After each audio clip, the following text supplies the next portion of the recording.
Hey San Antonio, if you're interested in buying a home in 2023, then this is the video for you guys. I'm here with the local mortgage expert, and we're going to talk about how to get you into a home in 2023. I'm Raul Jimenez with the Schrader Group, and I'm joined by John Tober with SWBC Mortgage, and we're ready to get 23 off the right start.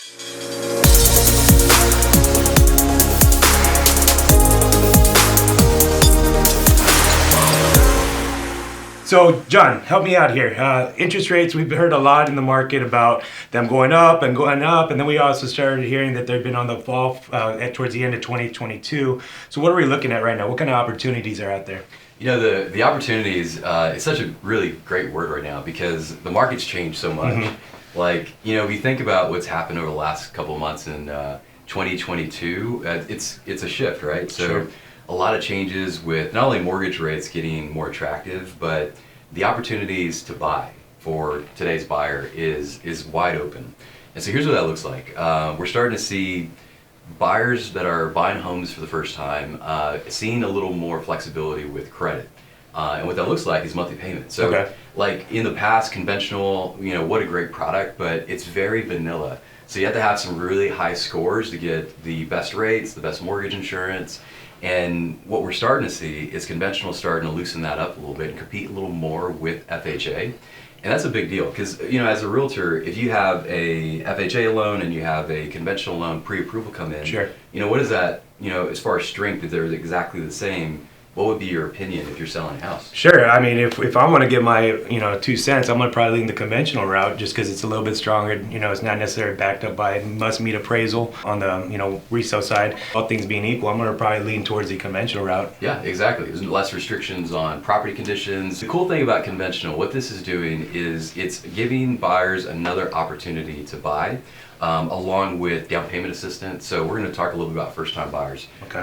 Down payment assistance is a great deal right now because contracts today, and we're starting to see this with what some of the clients that we're helping out together. Sure, absolutely. We have a contract that was accepted that received $5,000 seller contribution. And now that client initially was purchasing a property thinking they had to come out with that $5,000, and now it's actually like less than $1,000 out of sure. pocket.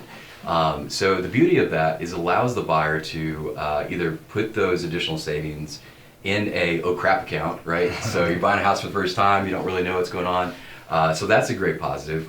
Some other cool things that I love about what we do is figuring out the right strategies for buyers, right? So we talked about interest rates. So let's dive a little deeper into that. So interest rates, they are becoming a little more realistic. Sure. So my opinion, I've been doing this for 20 years. And my opinion on mortgage rates is a 6 to 6 1/4 is a pretty sexy rate. Right. I mean, historically, it's not bad. I mean, it's we just got really spoiled for a really long time. So talk to me a little bit about some of the programs. So obviously we know that we're starting to hear the word creative financing, right? Like if we have buy downs, put a little bit of money towards a buy down, buy a little bit of points down, or maybe those 2-1 arms, 7-1 arms, something like that. Will you explain more or less what the arms are for our viewers? Yeah, absolutely. So there's ARM products and there's also buy down products. So let's talk about ARMs. The adjustable rate mortgages, they have a bad rap because of the explanation. There wasn't enough explanation in years past. But it's not a bad product. So basically what happens is you have a fixed period with a lower than market mortgage rate that allows the buyer to have a little more affordability, but it has to line up with the goals. So the time frame of ownership needs to line up with that adjustable rate, or we have to be with the understanding of that rate adjusting after that period of time. So if it's a 5-1 arm, that basically means it's fixed for 5 years, and then after that 5-year period, it adjusts with the market with certain caps and restrictions.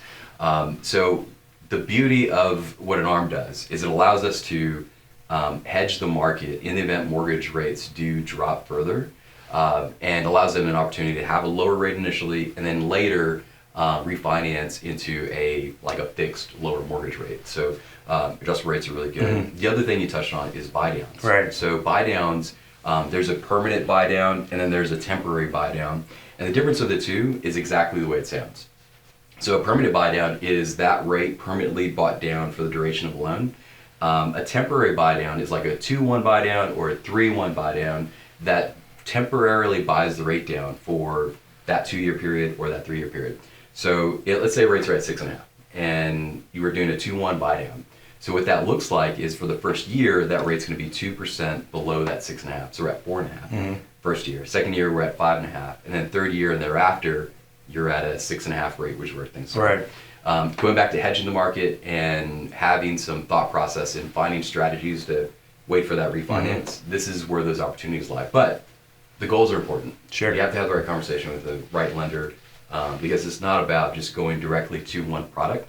It's making sure that product lines up with ultimately what you're trying to do with that property. What's the advantages of a 15-year versus a 30-year? Yeah, good question. So you know who's really big on 15 years is Dave Ramsey. Yep, absolutely. Great guy. He knows his stuff. 15-year note isn't always the best way, especially with where the market is today, because property values are increasing, interest rates are higher. So to qualify, 30-year term is not a bad thing. You can always make additional mortgage payments like you had a 15-year term and not be locked into that 15-year term. It's not a bad strategy, but again, you want to go back to understanding what that long-term purchasing goal looks like. Because one thing that people tend to do in some cases is put too much down, and when you can leverage that to buy more real estate. So there's some strategies that we talk with our clients to look at not just what are we doing today, but what does that future goal look like when you're buying your property, basically. Sure. So I always tell my clients that, if budget's kind of a big concern, go the 30-year route, and if you want to pay it down quicker, do one extra payment. That should shave it to about 23 years. Two payments normally gets you down to the 15-year anyways, but you're not obligated to make that higher monthly payment every single month. These are great topics that we talked about. If you guys have any other questions, thank you, John Tober. We're looking forward to helping you guys in 2023. Have a blessed day, and we'll talk to you soon.